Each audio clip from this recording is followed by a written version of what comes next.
ភិបាលខេត្តបៃលិនចុះសំណេះសំណាលសួរសុខទុក្ខអាជីវករក្នុងផ្សារប៉ាហ៊ីថ្ងៃទី14ខែកុម្ភៈឆ្នាំ2026លោកជំទាវបណ្ឌិតបានស្រីមុំអភិបាលនៃគណៈអភិបាលខេត្តបៃលិននិងក្រុមការងារបានអញ្ជើញចុះសំណេះសំណាលសួរសុខទុក្ខនិងស្ដាប់នៅរាល់សំណូមពរនានារបស់អាជីវករដែលលក់ដូរនៅក្នុងផ្សារសាមគ្គីហៅផ្សារប៉ាហ៊ី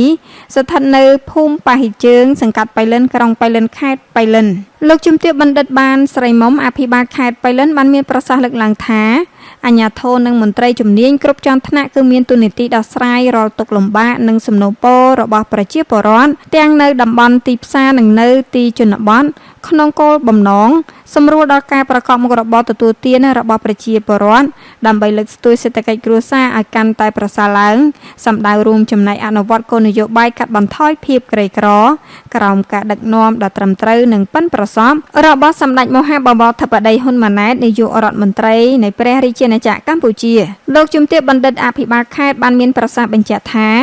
ខេត្តបៃលិនយើងមានការអភិវឌ្ឍរីកចម្រើនជាបន្តបន្ទាប់ដូច្នេះផ្សារសាមគ្គីហៅផ្សារប៉ាហ៊ីនៅថ្ងៃអនាគតក៏មានផែនការក្រុងរៀបចំកែលម្អទីតាំងថ្មីបន្ថែមនិងតូបលក់ដូរឲ្យកាន់តែមានសោភ័ណភាពអនាម័យនិងសណ្ដាប់ធ្នាប់របៀបរៀបរយល្អប្រសើរដើម្បីឆ្លើយតបទៅនឹងសេចក្តីត្រូវការនិងសំណូមពររបស់បងប្អូនអាជីវករជាពិសេសផ្ដល់នូវសេវាដល់អតិថិជនពីគ្រប់មជ្ឈដ្ឋាន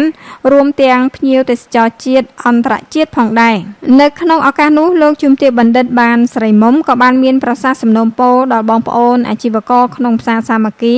ហៅផ្សារប៉ាហ៊ីទាំងអស់សូមចូលរួមលើកកម្ពស់អនាម័យ